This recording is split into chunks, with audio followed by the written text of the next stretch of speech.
Hello, welcome to the Agency Download Podcast, where we have real conversations about the advertising marketing industry. I'm your host, James Williams, and today I'm joined by Karen Murphy, president and owner of FEM, a Philadelphia based marketing agency. Thanks so much for joining me today. Hey, James. Thanks for having me. Glad to be here. Yeah.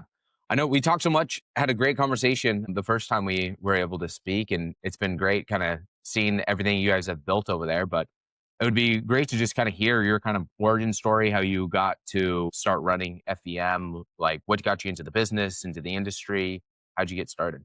Sure. Yeah. So my story is a little bit of a different one. I have been at this agency since college. So this is my first job, 22 years old, right out of college. I joined FEM as an assistant account executive, and thought, hey, I'll be here for 5 years, check things out, figure out where I fit in the world of marketing. And now 22 years later, I'm still here, owner and president. Not sure how did that happen so fast, but yeah. So a little bit of a different path than most people, I think. But yeah, I joined. I knew that I wanted to work in an ad agency. I had some great internships in college that kind of led me in that direction. And my favorite one was at a B2B advertising agency. And it really opened my eyes to the world of commerce and business to business, so many different industries and products and clients that I never knew were even a thing. So a lot of like industrial manufacturing, the companies who make the O-rings that go on in downhole drilling applications. Like it was so cool. I'm like, oh my gosh, like this is business. Like I really wanted to dig in, really enjoyed the challenges of different really niche target audiences, like really trying to find where people hang out and reach them with the right message. So I've really never been bored on this job, and it has changed so much, over the past 22 years. It's totally just flipped on its head, the entire marketing industry. So I've always enjoyed the challenge. Yeah. And then just took the opportunity when Paul Fleming and Lori Van Meter, so the F and the VM of our agency, founding partners, they wanted to retire at the end of 2021 and just asked if me and Coleman Rigg, our EVP of Client Services, but we want to take over ownership. And we were kind of like, yeah, like we love this place. We want to keep it going. Like, why not? Let's give it a shot. And we're now starting year 5 as owners. So far so good. Yeah. Amazing. I mean, nothing better, the intern to owner, that story and that path. I'm sure there's been a ton of years and challenges throughout, but to look back and just continue to grind through anything that happens and then go intern to owner, I think is an amazing story and just shows that like you got to walk through the door and just start somewhere Yeah. to figure it out. Like you never know. Like when you're starting out, you never knew like one day I'm going to own this place, but you just took the initiative to start and just be committed, and then it turned out into an amazing and great career. Yeah, and I was lucky to find a great place, yeah, with great, really excellent mentors like Paul and Lori, and yeah, just a place I loved coming to work, and yeah, got really lucky right off the bat. Especially even for the owners too. I just heard a stat recently that there's something like 40,000 or 50,000 agencies in the US, and 40% of them are going to basically be, closing down their doors within 5 to 10 years because they're people who are in retirement age and they have no succession plan. So they have no plan of somebody to kind of take over and continue to run their agency, but they had you know, your agency, they had the foresight of like, we need to build to keep this thing going and set somebody else to keep it, and take it into the next chapter. Yeah, and that was really important to them. I think they were really proud, of the legacy they built and the work, that they put in over so many years. So they founded the agency in 1987. So I was in like second grade at that time. So they really do have a long and storied history. And I think it was important to them to keep it going. So I was, yeah, grateful to be on the receiving end of that. Yeah, that's awesome.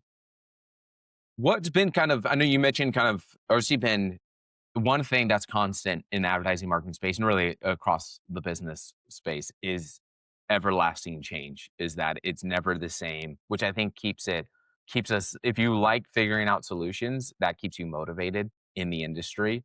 But have you seen just over your career, the big changes that kind of impacted either what you served your clients or what you delivered? What's been kind of, you think, some of the big hurdles that you guys came over? Yeah, good question. I'm probably going to age myself here, but really like the shift to digital. So when I first started at FBM, I remember working on some media buys and they would, the media rep would say, hey, we're doing it's primarily a print buy. If your client happens to have a website, I'll give you some banner ads for free. It's like what now it's totally flipped. So that was the world, and it was very heavy print advertising. We would have to actually send CDs out of the print ad files to a production company to like treat them, and that it was a whole thing, and so much brochures and physical materials. That was like the core when I started, and now it's completely flipped. We went from not very doing very little, like not really any digital in 2003 when I started to I spent a lot of my time over the last 5 or so years, 10 years even, figuring out the website process, how to help clients create websites that are functional, beautiful, user friendly, all of that. That's been so much time and energy. So I would just say very generally the shift from physical to digital. But even more specifically in there, I think programmatic has been huge. So just the ability to like look at an audience and say, okay, this is who I want, like provide a profile and get all kinds of options for how to reach them from. And this is, even I'm going to say we started in programmatic like 2015 or something with, partners who was very new. And now it's like the options are everywhere and all different kinds of formats. Yeah, I think that has really changed the game. Just making very niche audiences way more accessible than they ever were has totally changed the game. Yeah, absolutely. It's kind of amazing because like you were on the that was the forefront of the like technology, most innovative solution back then, and it just keeps continuing. I think it's like important, like whoever is entering the industry now, and they're like, the cutting edge may be some like AI solution or doing this or whatever. Yeah. Is that you're always in that. There's always something else that's coming up that's exciting to kind of tackle. And then, yeah, the programmatic space is really when I entered, was like I entered in to the industry right as I saw the end of the ad networks and the direct buys and the rise of programmatic. And what's funny about that is that they were like the first ones that heavy pushed the AI model. There was a early programmatic DSP, I don't know if you're familiar with it, called Rocket Fuel back in the day. Yes, I remember Rocket Fuel and Quantcast and Yeah. yeah.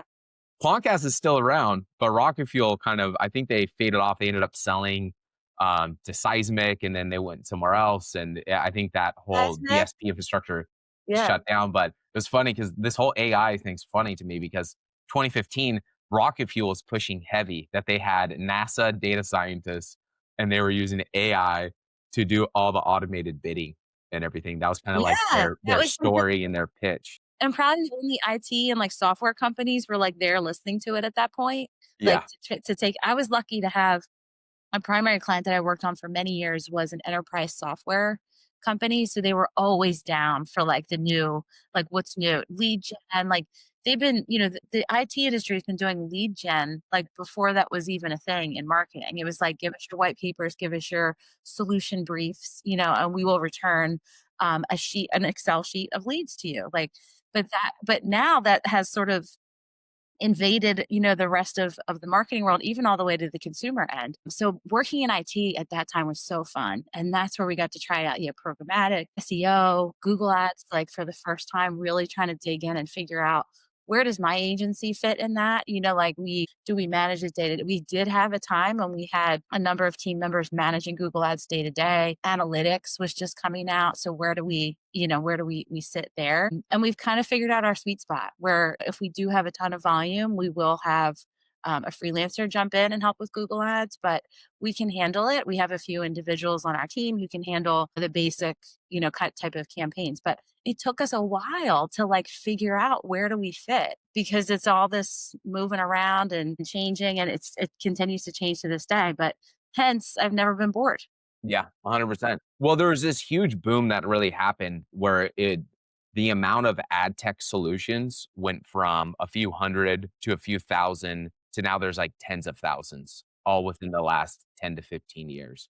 And so it got extremely difficult for a lot of brands and even agencies that were even digital first agencies of figuring out what are the real solutions versus fake solutions that aren't going to be around for a long time. Yeah. And that evolution of different uh, marketing tactics and ad technologies has just continued to evolve and change of what's real and what's not.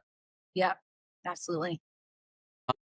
Over so now that you guys are kind of, you're really established and you obviously went from being like the doer and probably executioner to owner. Could you talk to me a little bit about that process and transition to where you're going from, you're working either like the account side or actually working on accounts versus now you're like running the business, right? I always talk about like working in the business versus working on the business. How's that transition been for you? And like what were some of the hurdles or Yeah. challenges along the way? It's funny you asked that because I still struggle with that. I'm still working on it. So being pretty new to being an owner, that's actually one of my goals for 2026 is to get better at, working less in the business. And am I saying it the opposite? Yeah. Yeah. On the That's in the business business and working on. on the Yeah. business, yeah, for sure, because that's such a natural. I'm not a natural salesperson. I'm very much a doer. I love one of my favorite parts of what I've done so far for work is to be mentoring younger, newer employees and kind of, watching them develop and help guiding them.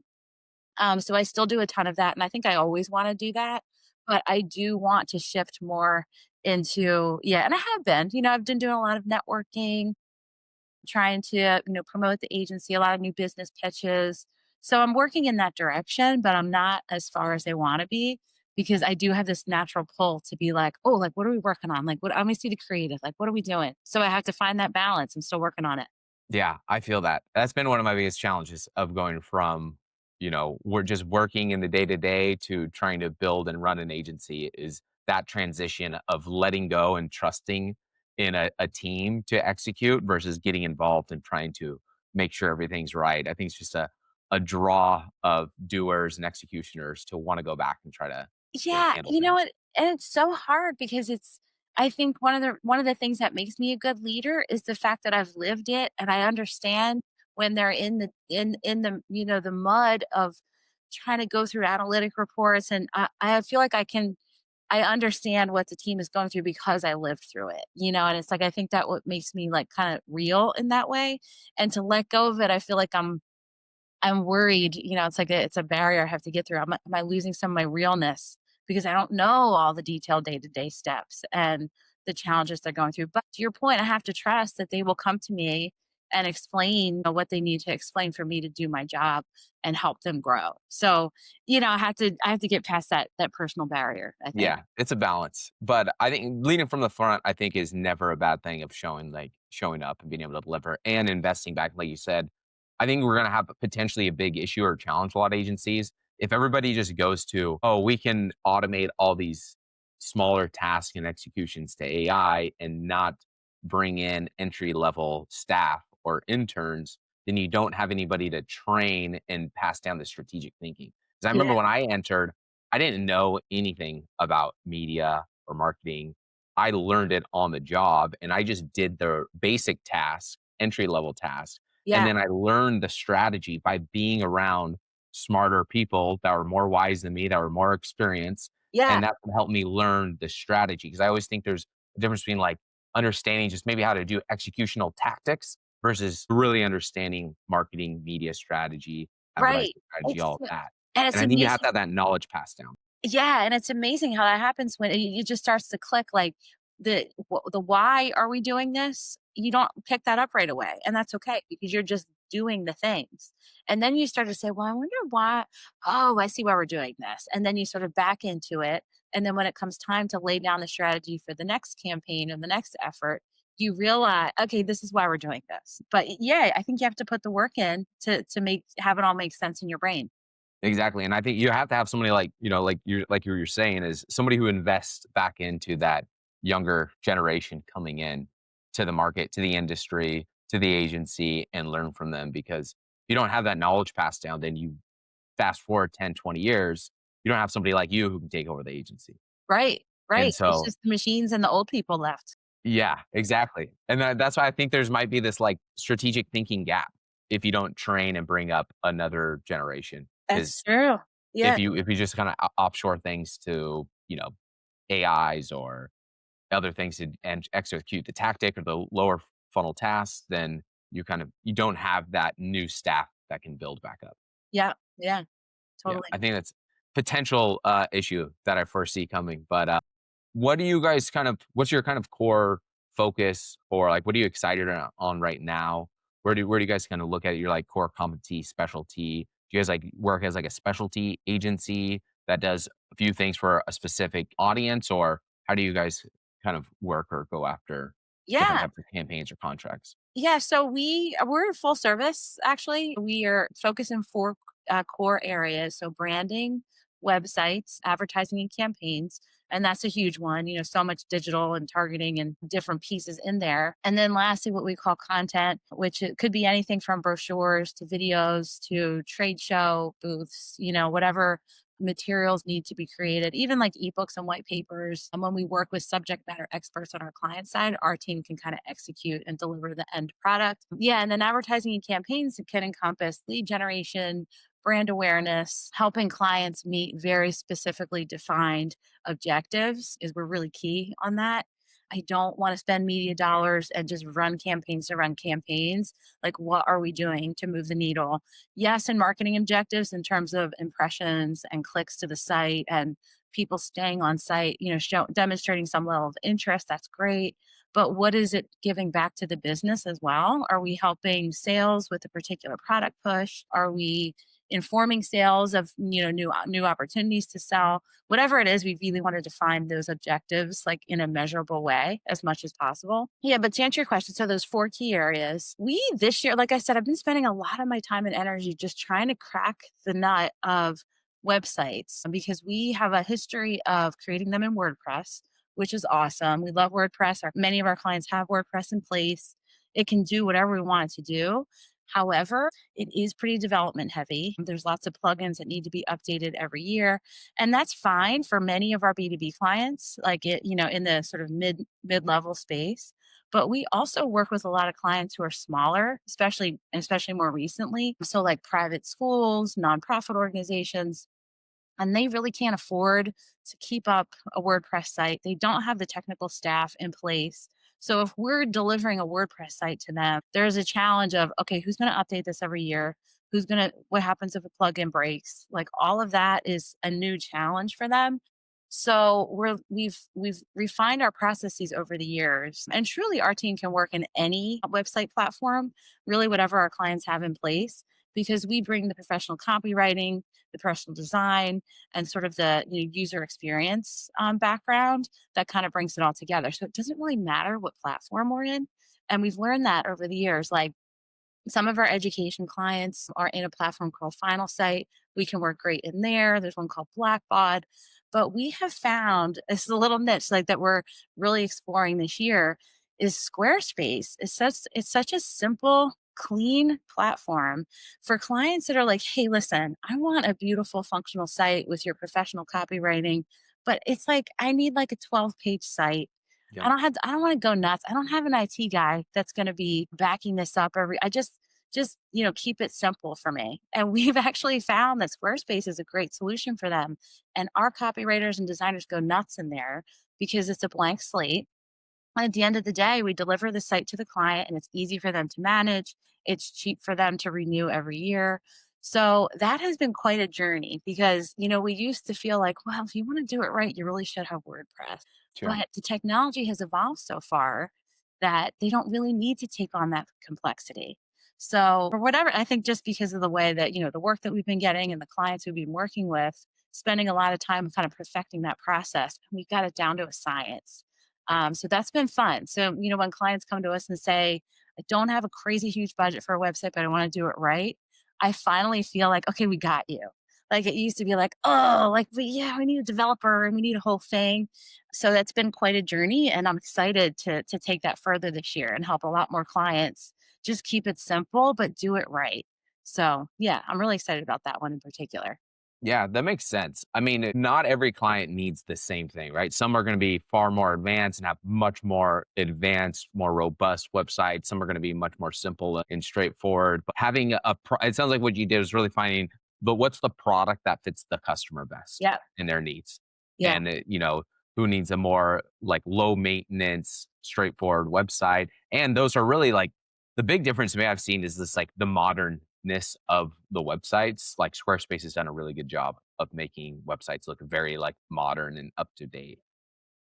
So that makes total sense. And going back to what you were saying about traffic, I couldn't agree more. And something I always look at as like a first principle thing, especially for any. Sometimes we work with a lot of branding and awareness accounts where they don't have. It's harder. There's the distance. They're too far distant from the a sale point or a transaction point. But what we always talk about is transitioning traffic that you buy to traffic that you own, that you get something out of it, right? A Yes. business that like the business gets something from the traffic that they paid for, more than just impressions and clicks and the vanity metrics that are available to be measured, but traffic that you actually own. I think that's like totally aligned with what you're saying there, because I think that's the kind of the focus to have, like a first principle to have is we give Meta and Google and all these platforms all this money. What do we get back for it Right. actually? What are Right. you getting? Our clients, they want something to own and to be able to point to. The marketing team members who we work with, they have to prove to the business that this is worth a worthwhile investment.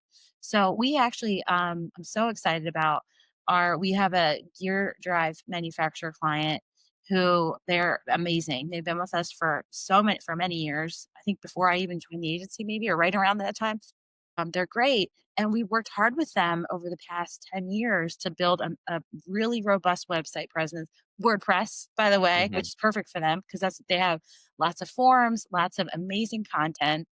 And it's been so fun this past year to watch. We put together a really nice media program that has all different industry publications involved and digital stuff, Google Ads, programmatic, and we're driving people to the content. And it's so cool to watch. Like they're getting I don't know even the stat. I think it's like 4 times as many downloads of as their brochures as they ever have. They have these really cool technical white papers. They're getting downloads from those. So they are now pointing to, bringing leads to sales and saying like, "These are from the website," um, which was never a thing before, or it was a thing at a very minimal level. So it's like kind of firing on all cylinders when you have that really technical, important content on your site, just finding a way to identify the right people who care about it and getting them there is like that's the name of the game at this point. And then they take that information and and when we work in B2B, some of these sales could be like, $800,000 or, huge. So it's not always about volume. It's about finding those right, like I said, those right people who care and delivering them information that helps them do their jobs better. So, Yeah, yeah. absolutely. And really like all of that give when you're able to do that, you get actual actionable data. So everybody likes to talk about data, like, oh, what's all the data? What data can we learn from that? But like if you don't So, have any actionable yeah, information or actionable that you can do off of that data, then it's kind of meaningless data. yeah, So if you can tell, okay, what traffic came in that generated the lead or downloaded this white paper, now we can actually start building a model to start continue to improve that process. But without those different steps, but that's why I think you have to have a really good marketing strategist, a brand like somebody who really understands the full brand, the messaging, the marketing strategy, and then can build out the entire ecosystem, which I think is generally a big challenge for a lot of B2B marketers, especially to kind of figure out is what are all those steps and what's the right messaging? How do we talk about the benefits to the customer and not just the solution for right. this Or our what service we we do? think that's a challenge we run into our creative team all the time with clients is, they come to us and say, okay, these are the things that are most important for us to promote. And sometimes we have the opportunity when we're redoing a brand. Or sometimes it's, two organizations come together and we can kind of figure out what's best about both of them as a whole. But we oftentimes find that what our clients marketing teams have been pushing as the features or the things that they need to call out, their top favorite customers are like, "Oh, I don't really think of them for that at all." Like, I Right. actually feel like they're like super innovative. I don't really look at them for that part. Or the opposite. Usually the client is pushing innovation and they're like, "No, they're just like filling a very important need for me right now, like very functional." So, yeah, it's really kind of fun, to be able to be that outside party that comes in and can uncover some of those, misconceptions. Yeah, But for exactly. You need that outside perspective, come in and see where are the holes, where are the gaps, what are you saying versus what do the customers actually need, yeah. all of those. What other big challenges you guys are experiencing maybe with your own clients or you just see general in the industry right now that brands or businesses are experiencing with their kind of marketing? Yeah, good question. I think budgets are they're broken down way differently than they ever were, and smaller than they were.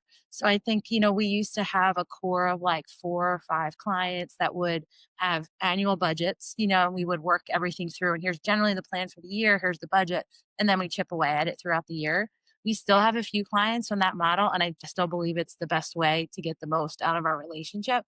But that's not as common anymore. I think a lot of marketing departments are figuring things out on their own and reaching out to agencies to kind of execute. Or they'll say, I want this agency to do Google ads. I want this one to do programmatic, and they sort of have it lined up that way. So it's a challenge, I think, especially for groups like us, because we really pride ourselves on, having a seat at the table, understanding the client's full challenges, and even, to the point of like what's going on with sales and like, what enablement materials do they need? Like we can really come up with creative solutions if we're given that seat. And it's become less and less over the years, I think. So we've Yeah, had to a adapt. lot less long-term planning and Yes. vision and more of short-term tactics. That's like another like first principle I always try to think about is what's the underlying strategy you should really have versus what's the tactics and who's driving strategy versus who's executing. And I think too often, I think brands can think they're doing strategy, but really they're just managing a bunch of tactics and there's Yes. not a good foundational strategy. So, and I think you need a really good brand strategist, marketing strategist to really understand how all the pieces work together. What's your brand positioning to what consumers really need? What do they want to hear? Versus where do you need to reach them and put all those pieces together? What do you need to track? What do you need to deliver? How do this drive back to the business objectives?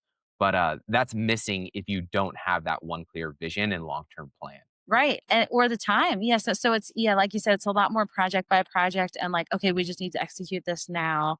Yeah, but when you have a full year plan and a budget, you have that room to stop and ask questions and say, "Okay, wait, why are we doing this? Okay, what are we trying to achieve? Okay, is this really the right audience we should be prioritizing?" Or you can really dig in and ask those questions, which is what our team's awesome at. So it has been a challenge, I think, trying to respond to client requests that are a little bit more tactical, but I think we've done a great job at it, and we always do bring in. I think when we work with a client who comes in at that point and we do our thing, they're like, "Oh, you guys are like much more than just doing this part," and then we start to like naturally get in on the conversations and help in other areas because it becomes clear that we know what we're doing. So Yeah. it's Yeah. just That one executing and delivering on one really opens the door of other opportunities and trust. yeah, And that's what I always see as like the foundation of any relationship, client relationship is that once you build and establish that trust, then other opportunities and things start making sense because yeah. you can start lining up Yeah, so more it's a on lot more of execution side. like, "Let me help you do this thing," and less of, "Let's, like, plan for the year." So, Yeah, I for did sure. love those days because it was, a different time, but I think, we're here to help clients and, improve, marketing operations and deliver. So whatever they need is, kind of what we're here to do. So Yeah. it's been We different. are I always remind our team of is we're in the service-based business. Yeah, We do provide a service that is we are a collection of talent that provides a service to our clients, and we need to make sure that, we honor them and follow their like, what they need, but also know that we gotta be the experts in the room and give our honest, truthful opinion on right, but what we at the think is end of the best. day, we're delivering to them, like Yes. Yeah. Yeah. That's the fine balance between the 2. What would be your kind of advice for somebody who's like starting out in the industry, wants to be, you know, be an expert in the industry in the advertising marketing or be an agency owner? What would be kind of your advice for getting started or into it? good question. Yeah, I think and if I look back at myself, so many years ago, I think I would say like trust your gut. And I think like I said, I'm a very like a worker bee. I like to like dig to the bottom to get the answer. But I would also constantly doubt myself and be like, everybody else is probably smarter. What do I have to add to this conversation? And then after a while, you realize, wait, I've actually spent more time and thinking on this thing than anybody else in the room, and they want to hear what I have to say. And I was lucky to work with a group like Paul and Lori would always encourage me. Well, Kat, what do you think? You've been the one sitting, sitting and reviewing this for the past week. Like, we want to hear you. And I'm like, yeah, actually, I do have good things to say. But I think, and maybe it's a personality thing, but I don't know that comes naturally to everyone. So I think if you put in the time and the hard thinking and you're asking good questions and you care, speak up about it because people want to hear it. Yeah, and I would say in general, just ask questions. I think, yeah, don't be afraid. There's no dumb questions. If something doesn't make sense to you, just ask. Because a lot of times you'll say, "Hey, this might be a dumb question," and then everyone's like, "Oh, you know what? Actually, I don't know why that." They just haven't thought about it because they're focusing on other things. So use your perspective as a new brain in the room. Like trust your gut and speak up because you're there for a reason and people want to hear what you have to say. Yeah. It's just that curiosity nature you have to have in this because there's always something new or a different perspective. Like I think something I always think about is everybody has a different perspective and knowledge that nobody else has. So Yeah, you could always learn something from somebody. So everybody has something to contribute in that way. And I couldn't agree more. I had a very similar experience where my mentors and when I was entered the industry as an intern and entry level position is I had people always encourage me and pushing me even when I didn't want to, speak up and just say things. yeah, it's so helpful. My baby is ran in here and being silly. I forgot to lock the door. Yeah. Oh my gosh, how old? She's 2.5. That's such a fun age. I love it. The joys from working part time at home. I Right. go to the office at part time, but I do all the podcast recordings here because I have a better setup. That's great. But that was funny. Did you just like poke her head in and start laughing? She ran straight in here naked and was just laughing and said, "Yeah, yeah." I was like, "You are a character." Yeah. Oh, you gotta have part of that. Maybe I should just leave it in and just be like, "This is just real This life." is life. Yeah, Oh my god, just James, accept. I had my god, I think he was 3 or 4 at the time. I have 3 boys. The youngest was like 4 at the time, and I was on a client call, and he was in the back, and I was presenting, so I couldn't see exactly what he was doing, but I was kinda like, "I hope he's just kinda working his way." The client was cracking up. She said he took his shirt off and was, like, going like this, and was, kinda, like, sticking his butt up in the air, and I was just like, "Oh god." Like, everybody gets it, Like, Yeah, yeah. Most people get I've never had anybody that's been like, "That was rude," like, right, unacceptable. I'd be like, "I don't even wanna work with you if you're gonna respond like that." right? That's Like, this is just real life. We'll accept this. But yeah, she's jumped in on a bunch of client meetings with me. She's just like, "Come here," and she'll sneak up on me and then jump on me and a then little facing. I love yeah. And or she's like, yeah, her head's in the background and stuff, little pigtails going. So, yeah, it's fun. It's fun for sure. great. We should leave it. Um, and a second one on the way, so only more interesting. Nice, Yeah. congrats. So, So it gets we'll see real. how it goes. Awesome. Well, just a couple more thoughts I wanted to ask you, but what do you kinda see next 2 to 3 years? Like, what are the big kinda transitions or opportunities that you kinda see happening Yeah, good in the question. marketing industry?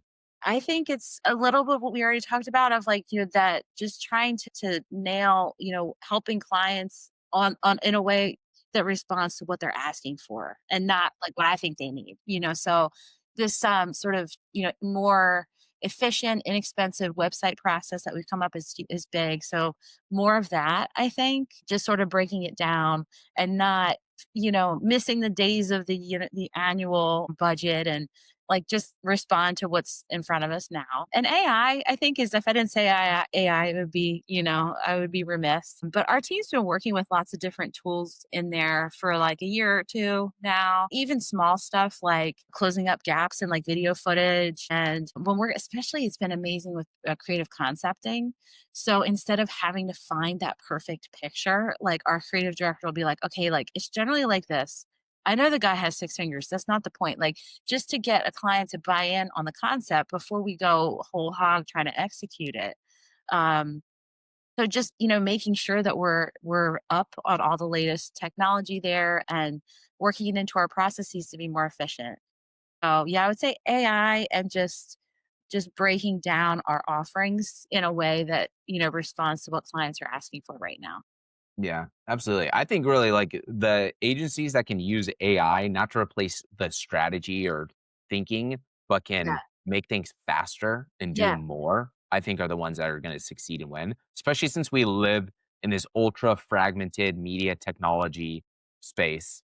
Is that there's so many platforms, there's so much attention seeking that you need to be able to do more and be in more places, Yeah. but you still have to have that brand positioning, that messaging that really resonates on a human level that I think a brand strategist really needs to provide. But can you start there and then execute more with with AI platforms and solutions that can just help us do more? We can do 10 times more than we used to be able to do. And I Right. think that's what I'm hoping is the transition that a lot of agencies go to, not just copying and pasting whatever chat says, but actually creating Me something. too. Yeah, I'm hoping it doesn't go I'm hoping it doesn't go that way, but I do see the value in, things that just used to take forever, that are like resizing things and going Right. through spreadsheets and calling out, certain data points, like all of that. Like, yeah, that kind of stuff I feel like is perfect, but I don't want to lose the human brain, the strategy that's kind of laying it all down, the tying together concepts and tactics with brand consistency, all of that. I feel like I don't think that would be helpful from robot land. Yeah. A lot of the No, smaller pieces are. I think that's what's gonna create the division of agencies, is the ones that really do really good brand strategy positioning that are human-led and driven with just AI supported are the ones that are gonna succeed, and the ones that just copy and paste and are mundane and just use whatever the platform says, those are the ones that are gonna kinda suffer Yeah. And and drop out. I was actually talking with, a friend of mine, a colleague, who writes, ebooks, like, he's a, subject matter expert in, like, engineering.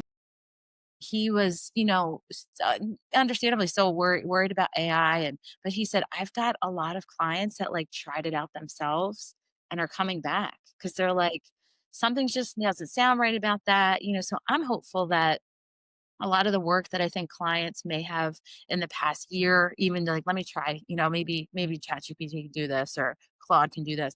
Like maybe they're coming around to being like, okay, maybe AI not for the whole thing. There are some missing pieces. And I'm hopeful that this year, will be the one where people start to identify the places where you need human brains and sensibilities, and it's still there. Yeah. Yeah, absolutely. Alright, the last question is just if you give your younger self advice when you're starting out in your career, what would that advice have been?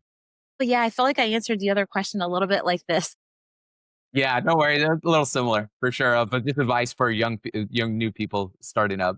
Yeah, I do have a different answer though that I can kind of so yeah, yes to like, put in the work and trust your gut and speak up because people want to hear it. I agree with that still.